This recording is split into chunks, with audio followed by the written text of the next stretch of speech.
2. These are like the longest seconds in this countdown, man. Here's a 5-second countdown. It takes like 10 seconds. Good morning, everybody. Good morning. Happy Monday, everybody. Happy Monday after daylight savings. Oh, yeah. Yeah, about that. Oof, Yeah. Rough start this morning. just a little bit. That's all right. We just ordered. We have like a the water fountain and the coffee machine and everything in the office here, but we just moved to a service today, so they should be here this afternoon. And I'm going to make sure I sample all of their wares just to make sure quality control. I probably won't sleep. So it's a coffee service kind Yeah, of they're deal? gonna do our coffee and water bottles and everything. It's like $20 a month. So Really? yeah, it was something insane. Well, the $20 a month is for the water. The coffee, I don't know how much that costs off the top of my head, but we have to see how much usage we're gonna have and whatever. Okay. I figure just the time savings of having to go to the store and having to do all that or order on Amazon, whatever. Just Absolutely. bring it in as a service. Entrepreneur mindset right there. Yes, yes, yes. So we got a good episode for you guys today. But before we even start, John and I were just chatting before the video. We are hesitant to give medical advice or to even give business advice regarding coronavirus. However, there's some things we've been doing in our own schools that we would love to encourage you to do. As martial artists in the self-defense industry, we know that we need to be prepared, not necessarily paranoid. So here are just some of the things that we are doing, and then we'll get into our regular topic for today. Good morning, George. So, John, I saw you posted the video in the Skillz group the other day of how you guys are cleaning your school, and you did the little video showing. I guess that was Jennifer cleaning the pads and everything. I posted in my group just really simple. Here's what our disinfecting policies are, how we do it. Here's the products we use. And we didn't necessarily even talk about coronavirus because why build the paranoia? I mean, you're right. In general, those are the things that we're supposed to be doing anyway, right? Because we do work with kids and we do work with, hundreds of people every single day. So germs are going to spread no matter what. But around this time, just because of like the assumption that parents make, why not show them a quick glimpse of what you do, or give them a quick glimpse of what you do? If nothing else, it is gonna it's gonna allow us to ride the storm without any glitches.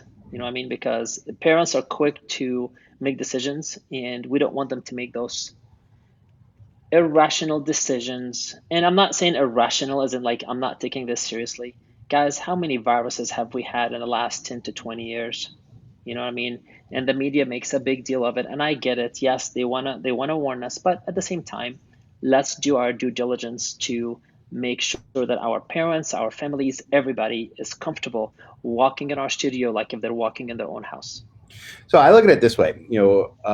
Before this, I was a telecom engineer, but I worked in a healthcare environment.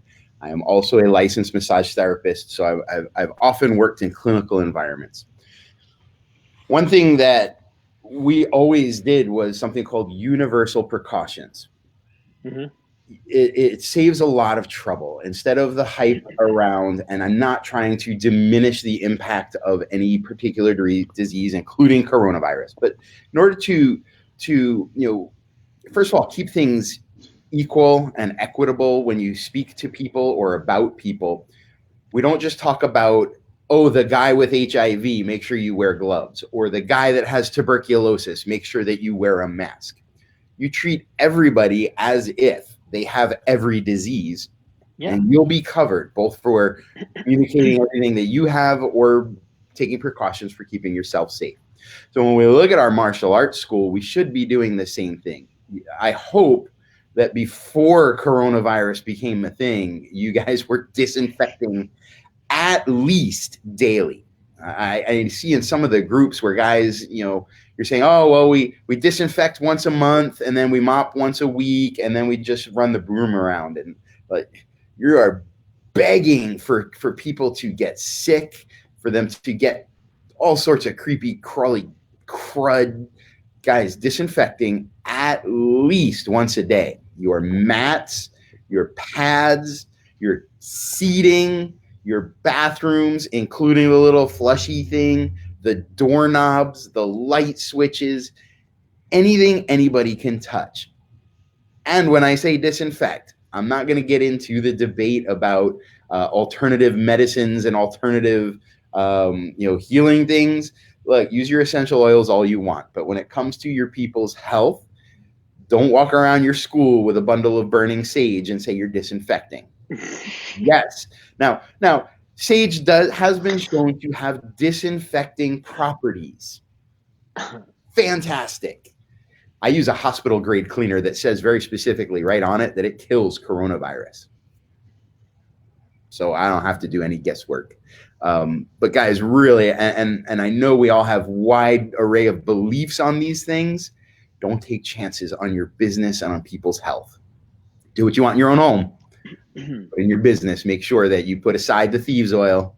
I like the smell of it too, but break out some hospital grade or food grade cleaner that is designed specifically to kill the things that we have to worry about. All right. So without whipping a dead horse, there's our message on coronavirus. And then educate your people. Talk to your parents about what you do. Let them know. Yeah. Communication is like, I don't care what you're doing. If you're not communicating it, it doesn't mean anything. So make sure you're talking to your people. All right. So there's our PSA. Let's get into some good stuff. So John and I recently did the first of our monthly orientations for new Skillz members. And we, as you know, do regular coaching calls. And we get a lot of questions from people. So today we want to talk a little bit about that boundary between something old and something new. We are steeped in tradition in our schools, and it's wonderful, but business goes on. So we want to talk about just some of the ways that, first of all, John and I have the benefit of using, don't tell Melody, of using the Skillz platform to test out new things before we put them in our schools. That said, we use our schools as the test bed, so I guess it works both ways. Yes. But we're always innovating, and not everything makes it out to you guys. We've all had some ideas that either were not the best, or Melody shot them down, or the two of us kind of got together and said, well, let's take it a different direction. But you can't fear to innovate. So let's talk first about, how do you start coming up with new ideas of things you want to do in your school? What's your input there? So again, we have a strong foundation with the Skillz platform and with what Skillz has done so far. And you're using all the planners, you're using the drills, you're using so many things, and then all of a sudden you have this aha moment of like, whoa, it would be great if we do this. Or you see one of your kids doing something and then you're like, wait, yeah, that would be an awesome drill, or that would be an awesome, idea. Maybe we can turn this idea into a new concept for Skillz. Kind of like, I don't know if we should drop it or not. We've talked about it. Yoga skills. Yoga's around. Right?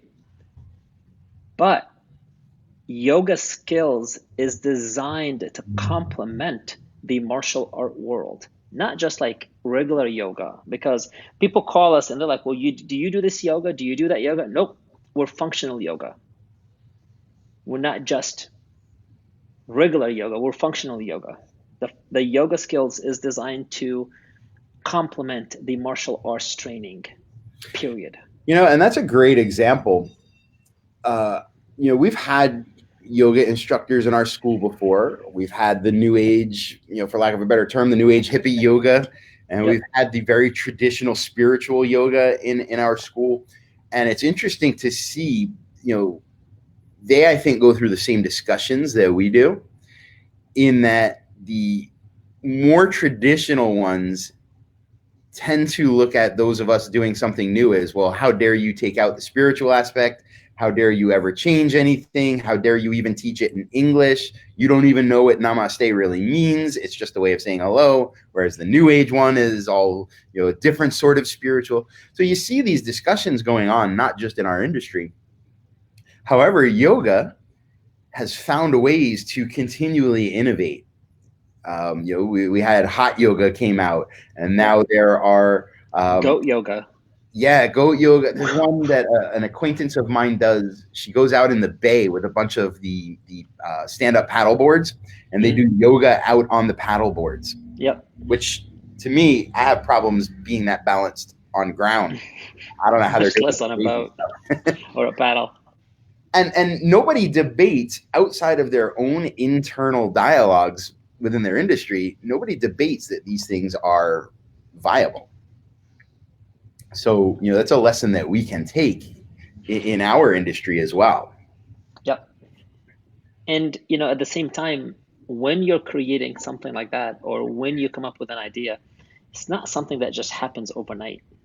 Like we've literally been working on yoga Skillz since January of last year, and implementation started in May. And we're still implementing things in place to get it launched for you guys. But we started out beta testing this whole concept 2 years ago with our kids after school program. Because I mean, that's really fascinating to me. I mean, we're going on almost the same timeline with the adult program that we're working on. And here's an interesting trap that I see some people fall into. And what you said is, you've been working on this for the past 2 years and refining it and implementing and changing. And I think very often people I'm going to use our industry because that's what our audience right now, people in our industry will look at something, maybe like yoga Skillz, or maybe just Skillz in general, and they'll take it, apply it, and then that becomes the thing. And, it's an interesting paradox because you had at one point that flash of innovative mindset where you said, oh, something new. I like what it is. I can see how it works. Let me do it. And then you implement it and then stop innovating. Yep.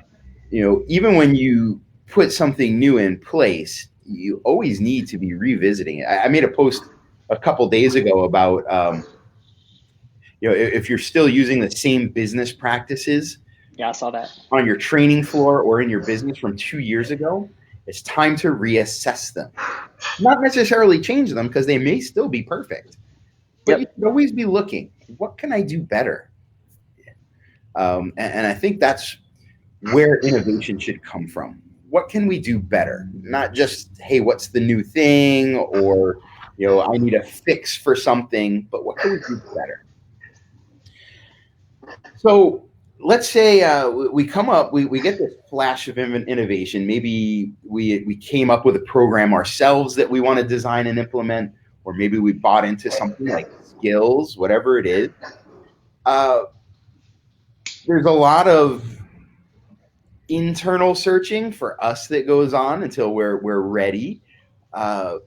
And then there's going to come a certain point where we have to introduce it to the people that we're going to serve with it.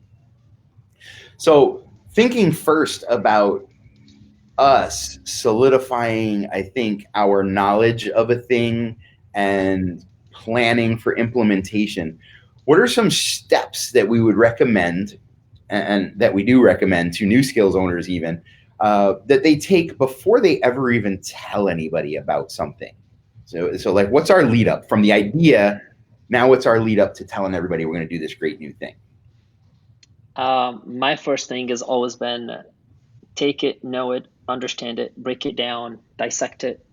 Like, don't just, implement it. And again, this comes from, I guess, me and my background being an engineer. I've been a martial artist all my life, right? But being an engineer has allowed me to kind of sit back and dissect things, okay? However, There is something in engineering, and a lot of people who may have taken engineering classes, if you're out there watching, it's called fuzzy logic. And fuzzy logic is not just a concept of That's about like, building Furbies, right? yeah, yes, Furbies, not fur babies. Yeah. Fuzzy logic is in kind of like, I guess the best way I explain it to people, because it could be like a huge conversation. It's kind of engineering backwards. Okay, or a lack of better explanation, it would be engineering backwards. What do you want your outcome to be? And then take that and work it backwards. Okay, so like, I don't know, let's take implementing Skillz. We already have the outcome. We already have the results. We already know what schools should be doing, and you guys know what you should be doing. Maybe. Okay. Thing is, now you got to work it backwards. Backwards would be, okay, I want my parents to be happy with it. I want to implement the belts. I want to understand the stages of development. So, you can work it forward or you can work it backwards. But for me, it was writing things down. Once I realized what yoga skills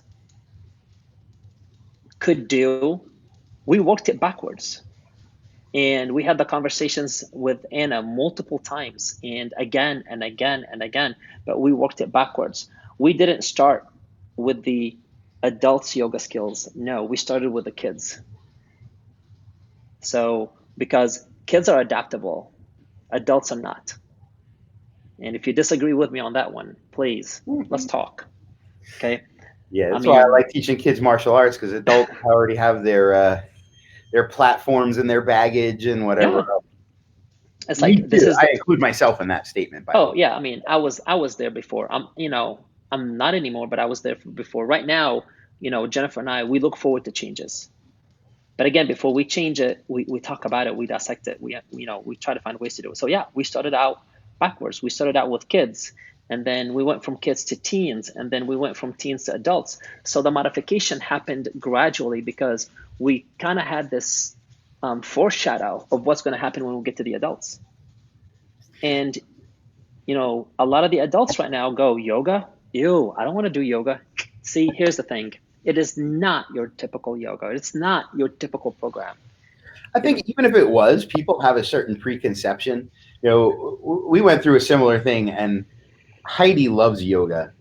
So when she took over our Saturday morning kickboxing class, she said, well, all right, we're going to warm up and stretch out. She does yoga. Yeah. They didn't know it until she got to a certain point where somebody was like, are we starting yoga tomorrow morning too? And everybody's like, oh yeah, that is yoga. Sometimes you just got to sneak it in, like dicing up the onions and sneaking it in the meatloaf kind of thing. Yeah. And you're absolutely right. We're doing the exact same thing right now. You've got the Skillz Fit crew that comes to our studio. They like the hardcore workout, the hardcore training, the bag work, the heavy lifting, whatever the case may be, right? But they're tight and stiff, and I can see them getting strong, right? But they're so tight. And then for the past couple of weeks, we've been doing the last 10-minute class yoga. And now they're like, this is the yoga you're talking about? Yeah. Wow. When are the classes again? Oh, I don't know. I really don't want you to go there. You've been talking negative about yoga the whole entire time. Like, but wait. Reverse skill psychology. Of course. Yeah. Of course. And now they all want to come to the yoga class before Skillz Fit class. So, let's go back to the working it backwards concept. And that's something that, I've always kind of known, but Melody really gave it structure for me and helped it, really become a tool that I use in everything. I used to be a very negative person. I always saw well, this is the things that are going to go wrong before we ever even tried everything. And, through mindfully retraining myself, I think I am now a far more positive person. By the way, along with that, I went from a $500 gross to, far more success. So there is a very great parallel in what happens in your own mind. So now what I was able to do was take my tendencies from when I was a negative person and turn them into positives. So we also work programs backwards. And then once you have that roadmap, right, to get anywhere, you got to know where you are and where you're going. Otherwise, the map doesn't work. Once we have that roadmap, what I like to do is go through and find what are the 3 things that are going to be the most challenging about this. It used to be, here's the 3 reasons this won't work. Now it's, what are the 3 reasons that are going to be the most challenging? So John's first thing in his example there was, okay, so we're going to have this program implemented. His first step back was, I want the parents to be happy. My challenge is with wanting the parents to be happy. Well, the parents are used to what we've been doing. The parents are going to care about what happens when belt ranks change. The parents aren't going to buy into this thing because they paid for self-defense and now the kids are going to be playing. Instead of shutting it down, what this allows me to do is say, since I know these things before, because we haven't even introduced it yet, we're still on us working on it. Before we ever get there, I've got an answer to every one of those 3 things, at least one answer. No different than how you take your phone calls. And if you're getting a lot of price objections, hi, 4GK martial arts. Yeah, how much is class? 167. All right, thank you. Click. You find a better way to discuss it. In this case, maybe showing a value proposition before giving pricing, right? You take your most common objections and you build them into your conversation so that they don't have a chance to object with them. So now we've innovated, we've come up with this idea. Maybe it was Skillz or yoga skills or, whatever it is in your school. You've plotted your roadmap using fuzzy logic, backwards to forwards, plotting out most common objections that you can foresee. I'd take an intermediary step there. And before we go to announcing it to everybody, I would see which of those objections are really the parents' objections and which are yours. The parents aren't going to buy into it because the belts are going to change. How do you know? The parents don't care about the belt. Now, there will be some parents who are going to complain because the belts are changing. Mm-hmm. How did they find out that belts were so important? How did they find out that color progression was so important? We told them. Yeah. Well, how much do my school if I get rid of trials? Why do people take trials? We tell them to. So it's a good chance for you to check your mindset, because if you don't believe in something 100%, you will never be able to sell it to somebody reliably. Again, I go back to the interview that I did with Melody, I don't know, 3-4 years ago. I can't remember. It's been a while.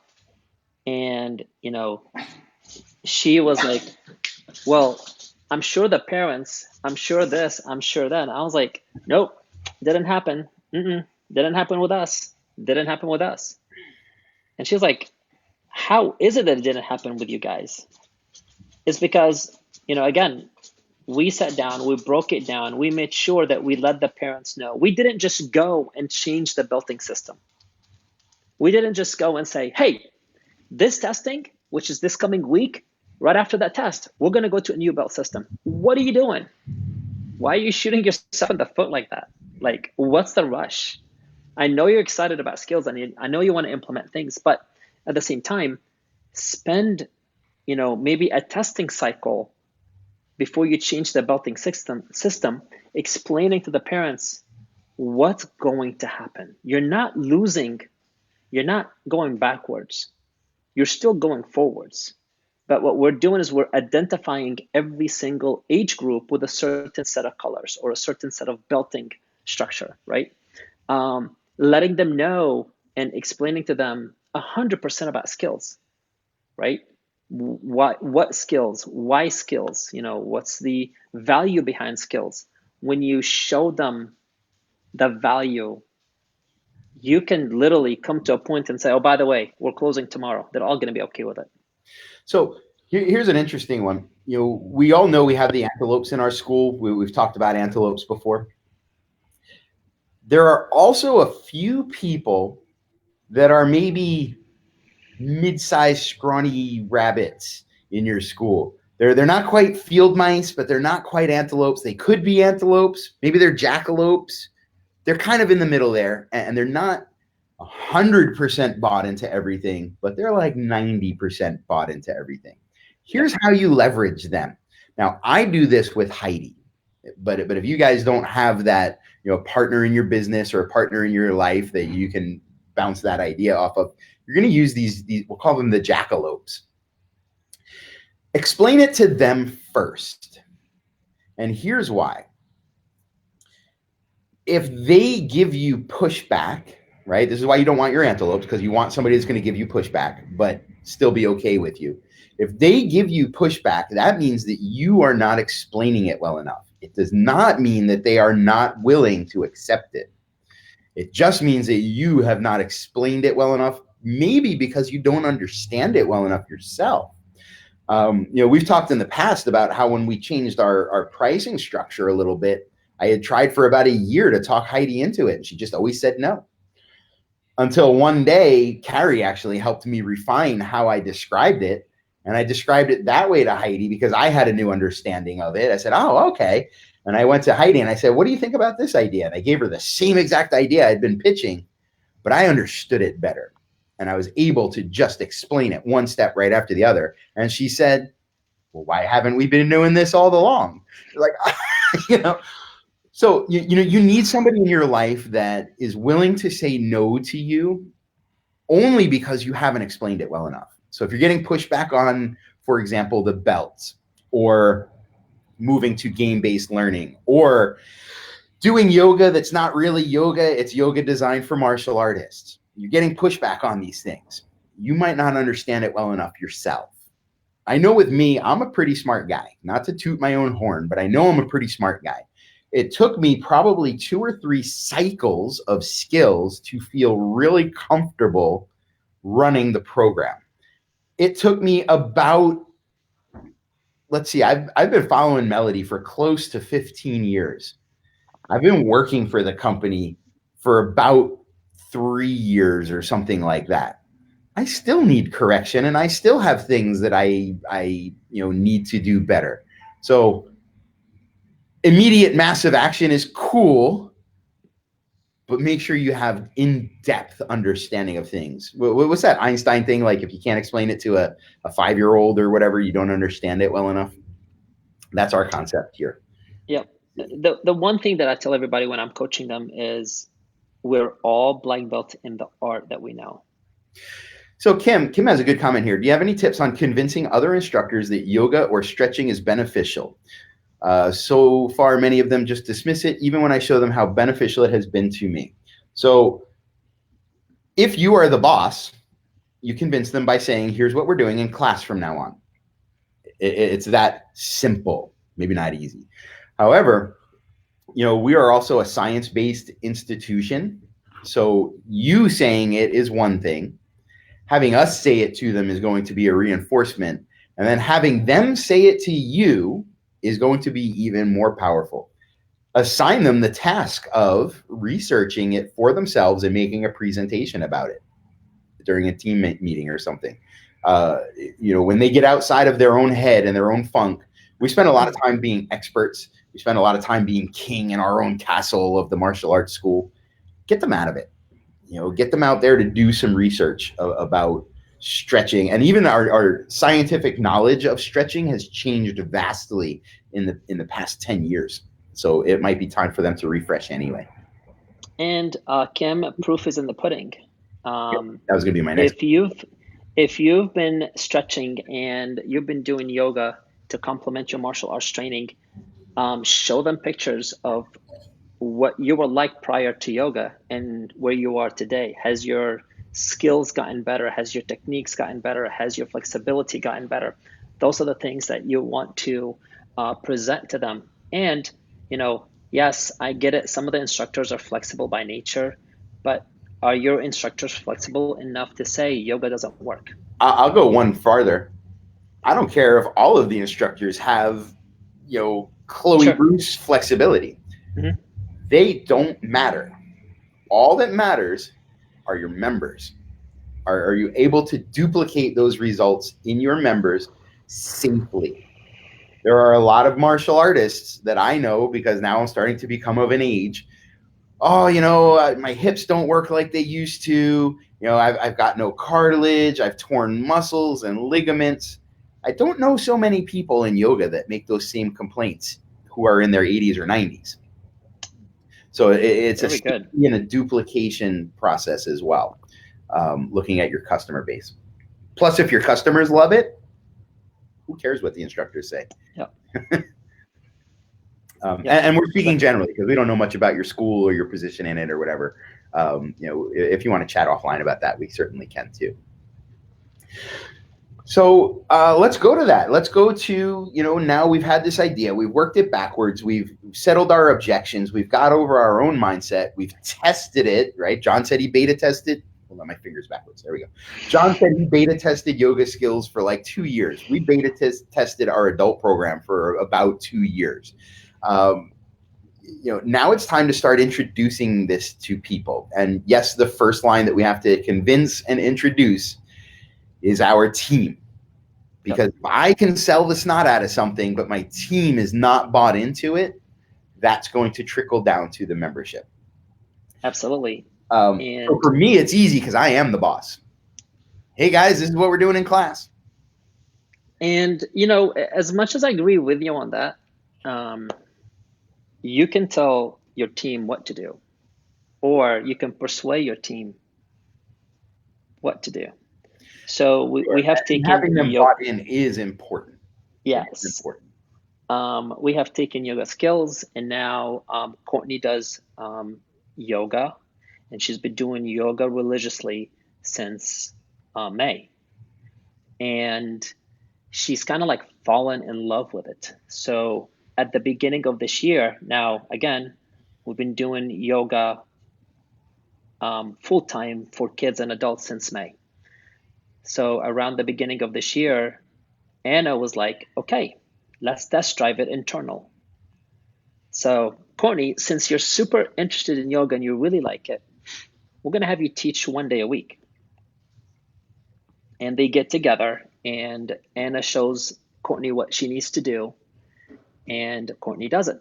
Now Courtney teaches yoga 2 days a week, and Anna teaches yoga 2 days a week, and Courtney teaches yoga at the end of every Skillz Fit class in the evening. So, we're test driving if it's going to be transferable and if it's easier for people to read and understand. And then you currently have access to the yoga skills. So, we're sending it out to some of the schools to see if it's good enough. So, in the grand scheme, we talk about it has to be valuable to our customer base, our members. When we're bringing our team on board, now, I'm going to tell them that this is just what we do now. But, they are now my members in a sense. And I have to get them bought into it. One of the ways is certainly like we're doing in our own schools where we're having them test drive it. But another way is also to the same way that I would make a sale, hey, our membership is $10,000 a year. I wish, but maybe I'll raise my rates again. Our membership is $10,000 a year is very different from, well, Mrs. Johnson, what are you looking to get out of martial arts? Why is that important to you? Let me restate the problem. So you're saying that if I can come up with a solution for the problem, this would be valuable to you. Let me show you how we're going to do that.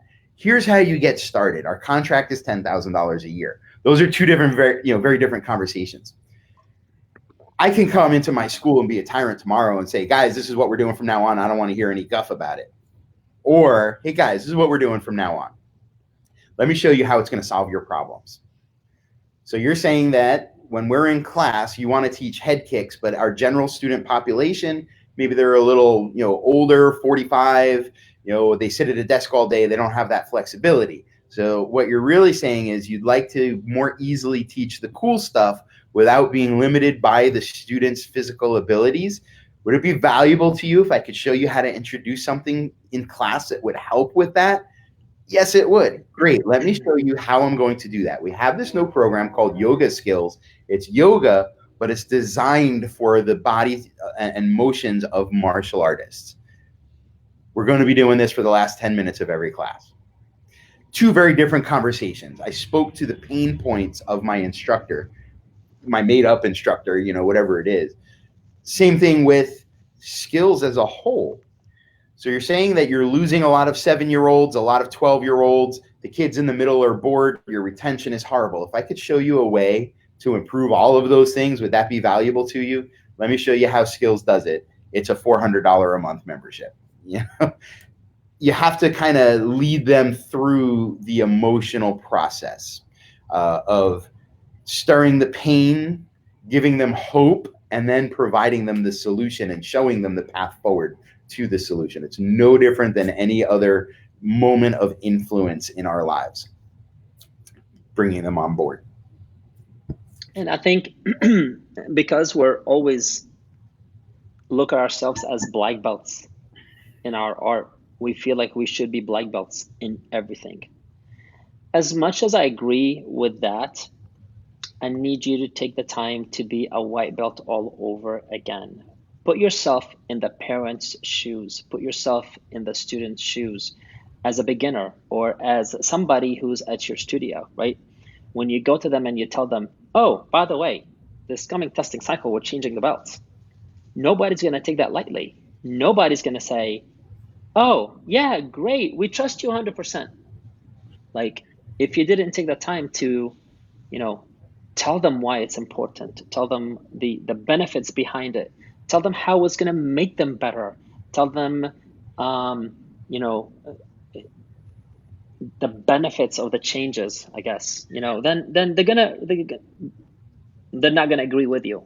So look at the structure of a Skillz class. Now, you guys that are Skillz members, you've already seen this, but if you're not a Skillz member, I give you a little insight into how we run a class.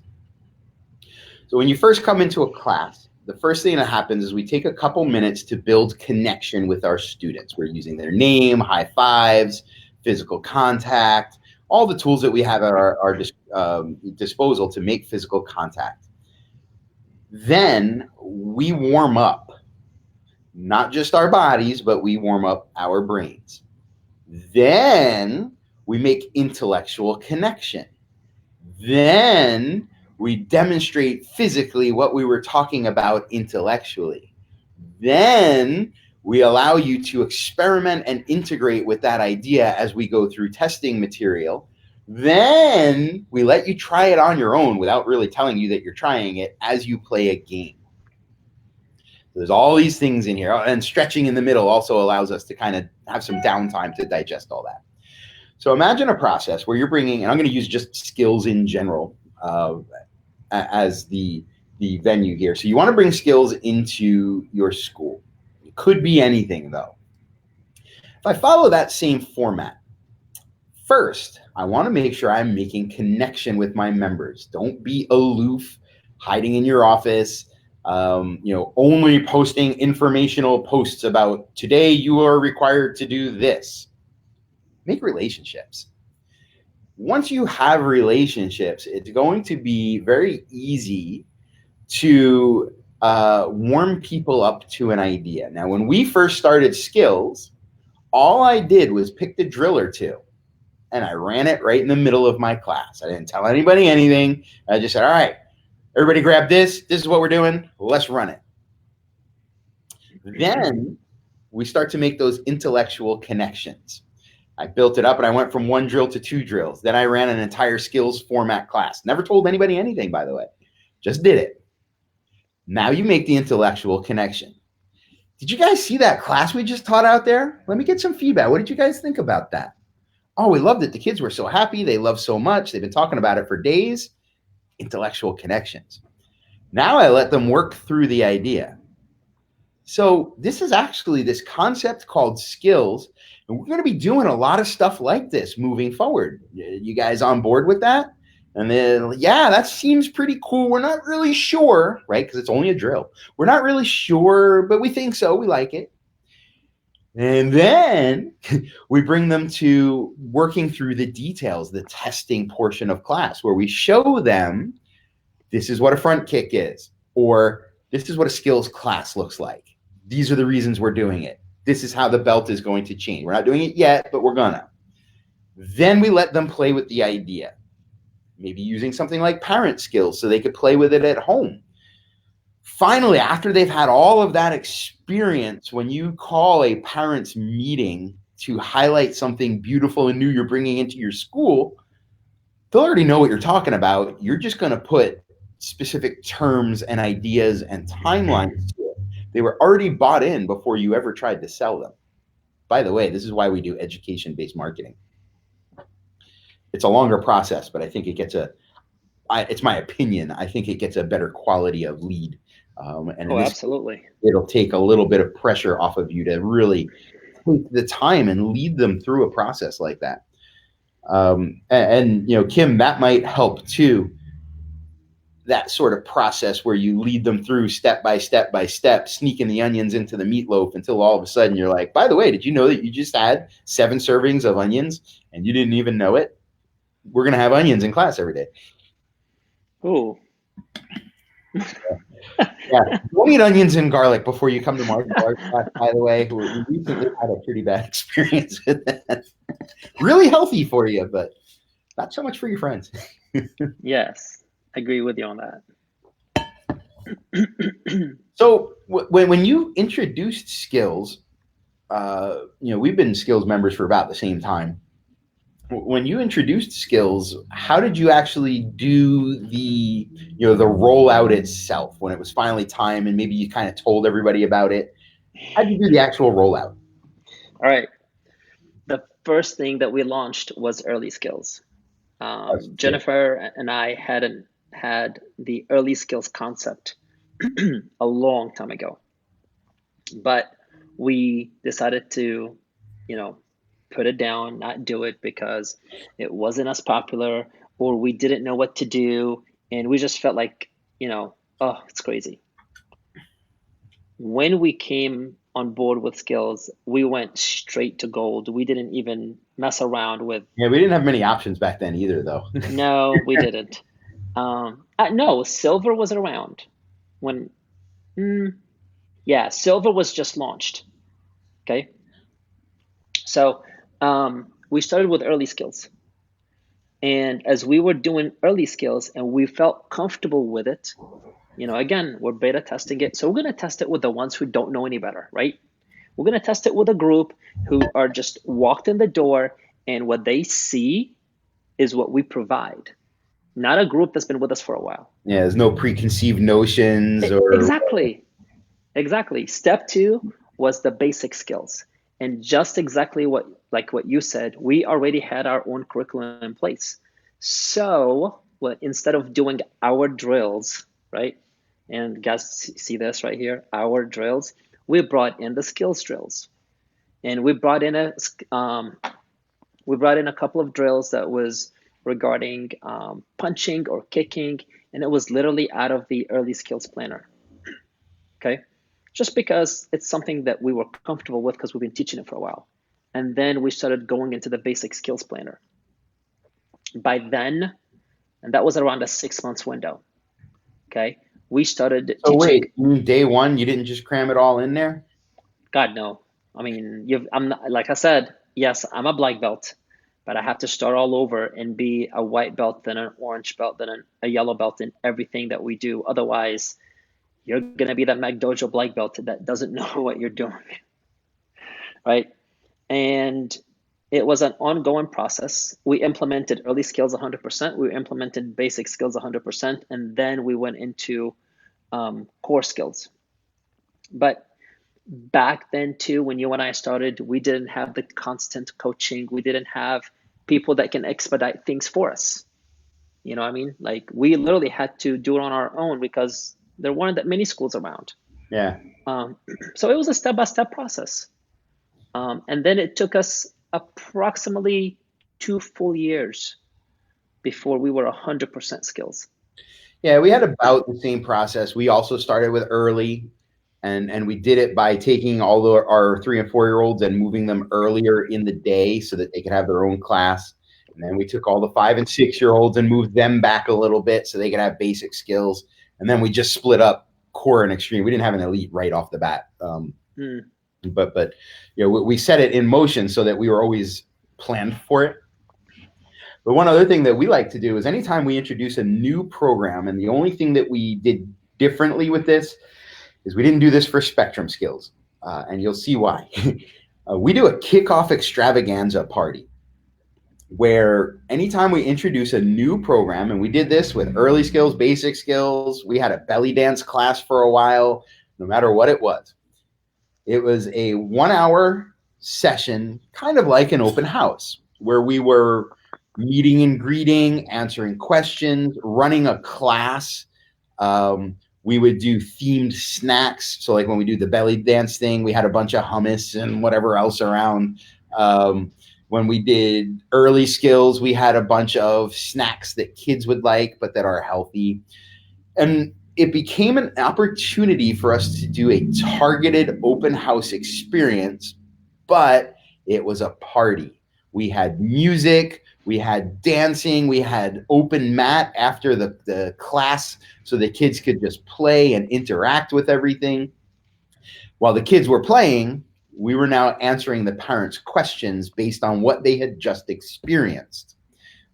When we opened early skills, when I first started opening 3 and 4 year olds, we signed up 20 kids the first day, and it was the worst experience of probably my teaching career. A week later, we went with Skillz. Even though I'd been following Melody's other products, Skillz is far beyond anything she'd ever do. So you guys that are like, oh, I still have future kids and little ninjas, time to step up your game. When we did it this way, we signed up, I don't remember the exact number, but it was like 8 or 9 early skills kids that day. And some of them are still with us, years and years later. So when you can make it a positive experience, in addition to providing all this information and everything, make it a really positive, fun experience. The same way we do in a skills class. I could yell at you to sit in horse stance and do knuckle push-ups, or I can teach you how fun it is to have good discipline. Which one is the kid going to buy into a little more? Yep. So let's see. Tim says, I bought in Skillz 9 months ago. Everything went smoothly. Just the belt system was the hiccup. So yeah, and that's a really common one, Tim, with the belt system, because we as martial artists have trained people for the past 80 years or whatever since they invented belts. And here's my little rant on belt. Guys, my great-grandmother was alive when the black belt was invented. It's not the be-all, end-all, right? So when we've taught people for so long, including ourselves, that belts were so important, that it was such an order, and we have to shift that, I think that's one of those things we need to really change for ourselves to be able to convince parents. I could be wrong, and I'm generalizing, but that's my impression of it. I mean, another way you can approach it is, okay, you've got 2 students in your studio, and they're both wearing yellow belts. One student is 40 years old, the other student is 4 years old. Can you honestly tell me that those yellow belts are equivalent in strength, equivalent in mindset, equivalent in everything? And the parent is going to say no. Well, Mrs. Smith, for that matter, what we've decided to do is to adopt this belting system in place because it really shows their strength at their age, at that level, according to the program that we're running. So, are you going to have a 5-year-old drop down and give you 15, 20 push-ups? No. Can you have an adult do 15, 20 push-ups? Yes. And for that matter, this adult is a yellow belt and this child is a, white double yellow or whatever the case may be. But the white double yellow, he's able to do like maybe 5, oh my gosh, seal push-ups, you know what I mean? Or, something that is equivalent to their age. So hold on, I actually have a graphic here. Let me see, can I whip this up right quick? Just save this. So one of the things that we do, especially with ranks, and look, you think you're having a challenge going from karate belt to karate belt? Man, I came out of a kung fu system where wearing a karate belt was the devil. So and now you wear them. Yeah, I mean, I had some convincing to do of myself and the team. So let me pop this up here. Oops, that's the wrong button. This one. Upload picture. So I think I've showed this before. So this is every belt system that I have in my school using the Skillz method. So when John was saying you have a 40-year-old yellow belt and a 4-year-old. Now you can't see it here because early skill, I'm moving my mouse again like you guys can see it. But if you look at the very bottom left corner of that graphic, there's a little splotch of smudge color down there. That's the early skills program. So that 4-year-old in this little tiny smudge, and if I zoomed in on that picture, all 9 belts are in that little tiny smudge. It's not the same as that 40-year-old. So we have all the belt racks up on our walls so that what we can explain is exactly that concept. The belts are different at different ages because they're learning different material at those ages. Your karate black belt is not the same as my kung fu black sash. It's just not. It's not better or worse. It's just not the same. We're learning 2 different things. So when I can show them that, yes, you're working on rank, but your 3-year-olds are all white belts. I don't care how long they've been with you. Your 3 and 4-year-old in early skills program is a white belt. Basic skills, that's this, you can see that first little kind of thing. Yeah, they're still white belts. Every single core skills program, so that's that first one, you can, the third one over, you can kind of really see it. Guess what? Compared to my adults, they're all still white belts. Extreme skills kids are now working on, for 2 years, they're working on the first 3 belts of my adult program. So the rank is not left to right. The rank is all nested, one within the next. And when you can kind of explain how, using what John was saying before, that reverse training concept, this is what a black belt has to look like. To get there, we follow these 9 steps. But kids are not ready for that. So to get there, they follow these 9 steps. Younger kids, they're not ready for that. To get here, they follow these 9 steps. And they're never really going backwards by changing colors. They're going to different programs where they're teaching different things. And how many times have you had a parent tell you at your studio, Sifu Mike, my next door neighbor, her son's taking karate at this other place, and oh my God, they're already testing for their black belt, and it hasn't been a year and a half or 2 years later, right? And you're watching that video. You're watching their video of their black belt testing. And I'll like, Mrs. Smith, can you honestly tell me that this student is anywhere near as good as the core skills or extreme skills? Or near as good as your child on the floor? I'm not dissing the other styles. Oh, no. Okay. Looking from an instructor perspective, that instructor may also have something in mind, like the skills, maybe it's a junior black belt. Yep. But what's happening is they're not conveying that information to the parent in a way. The parent just, like, I've had my early skills parents say, oh, my kid's a black belt.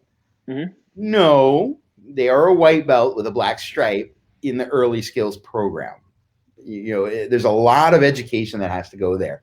And it's not going to be a one-time deal either. It's going to be showing how curriculum works, why we're using age-specific programs, along with age-specific ranking to go with those programs. And for that, progress. And just like what you said, with that, that's when I tell her, well, okay, so maybe he is a black belt. Maybe he's a black belt at his age or his level. He's not necessarily that black belt that we're thinking. And, for that matter, maybe he has to go through different steps. Mm-hmm. We don't know that. So maybe black belt means something else. There's a lot of kung fu systems. Yeah. Black belt is the first and white belt is the highest. So you're looking at things out of perspective. My black belt, Exactly. even though I do Skillz and John does Skillz, we don't teach exactly the same way, and my students are going to look very different than John's. Black belt doesn't mean the same thing to me that it does to him. In a Taekwondo, venue, I think there's a little more import put on the black belt level. Even though I'm using Skillz ranks, I am of the mindset more of the Kung Fu world where it's just another color. It happens to be black, So are we having the same discussion about the same thing? And you see this in American politics. It's like two people arguing about the best way to get to Portland, but one is trying to get to Portland, Maine. The other's trying to get to Portland, Oregon. You're not talking about the same thing, so you have to be careful about those conversations. Yep. So if you're looking to do something new by utilizing something old, be very careful on how you want to do it. And then be strategic. Set goals, steps, set outlines, guidelines. Do things little by little. You can't just dive and, expect all the parents to lift you up like you're in a concert and, hail Master Smith. You're the, Yeah, I mean, even if you have a school full of antelopes, they may trust you a lot, but okay. You push them too far without at least connecting. We keep on saying antelopes, antelopes, antelopes. They're only antelopes for as long as they want to be. Keep that in mind too. Like, they're going to be loyal to you for as long as they want to be. If something happens, that trigger can switch. They can switch a flip in a heartbeat, and they're no longer your antelopes. So, again, don't do anything to destroy that relationship either. So, I agree. So we're coming up on time here, and just to recap, take all those steps. Learn about it. First of all, don't be afraid to innovate. Don't innovate for the sake of innovating, but don't be afraid to innovate. Make sure you understand the innovation. Come up with an end view and then work it backwards from where you want to be to where you are. Troubleshoot every possible objection that you can think of to make sure, first of all, it's not your objection. But if it is somebody else's objection, how are you going to educate them before they come up with that objection? Then we went to bringing in your team to buy into the idea, then different ways to implement things. We also touched on, once you implement, don't be afraid to continue to innovate. It doesn't have to be that that's the way things are forever now. Did I miss anything in that recap? I think that was on point. Right. Cool. Of course, if you need help with these things, that's what John and I are here for. If you're a Skillz member, you get access to us anyway for things relating to the Skillz programs. If you want to take that to the next level and work on your business as a whole, that's why we have Skillz coaching. If you want to surround yourself with like-minded people and see how it all happens all in one spot, right down the bottom there, we've got MegaCon coming up. Let's see. Oh, yeah. And before MegaCon, 2 weeks before MegaCon, unless the coronavirus gets us all, we will be in UK at the UK Martial Arts Show, which I don't know much about. I just know that we'll be there. Gavin, you put me on the spot, man. So yeah, if you guys are in UK, reach out to Gavin, and he can give you all the information about that. Skillz will be on the main stage, and then I believe, and Gavin, if I'm wrong, you can correct me, we have a little something special going on for Skillz members in addition to that.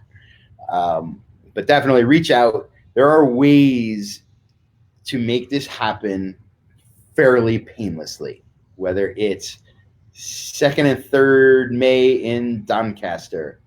I still don't know where that is. I'm going to look it up on the map. I know it's in England. It's a Providence, maybe, I don't know. or city. Anyway, I'm just teasing. gotta I know exactly where it is because I looked it up on the map because I'm paranoid like that and I need to know everything about what I'm doing and where I'm going and who's going to be there. Skillz Masterclass on Sunday. There we go. By the way, right after Skillz takes the stage, Tong Po is on stage. No way. How cool is that? I think as part of our speech, we're just going to wheel up a column and he and I are going to take turns just kicking it. Yeah. Okay. Remember, you got MegaCon in a couple of weeks. Yeah. Don't do anything. Can't wear my kilt if my legs are not in shape. All right, everybody. So I hope you got something out of this. Make sure that you're on it. Don't stagnate because you are staying where things work right now. Stagnation is death. Everybody else is moving up, including your members. You have to keep pace somehow. You don't have to do it my way. You don't have to do it John's way, but find ways to grow, to innovate, and to stay current with serving your population. All right, look at that. 60 minutes, exactly. Boom. On point. On point. All right. So now I'm off to some coaching calls and a team meeting with pizza. Did I just tell pizza? I am. Dude, I'm down like 20 pounds, actually. Sweet. Nice. Gotta look amazing good. What happens when you just kind of change and clean the guts out. A little bit. Yeah. All right, guys. Go get it. That is our show. Crush your week, guys. Happy Monday. Bye-bye.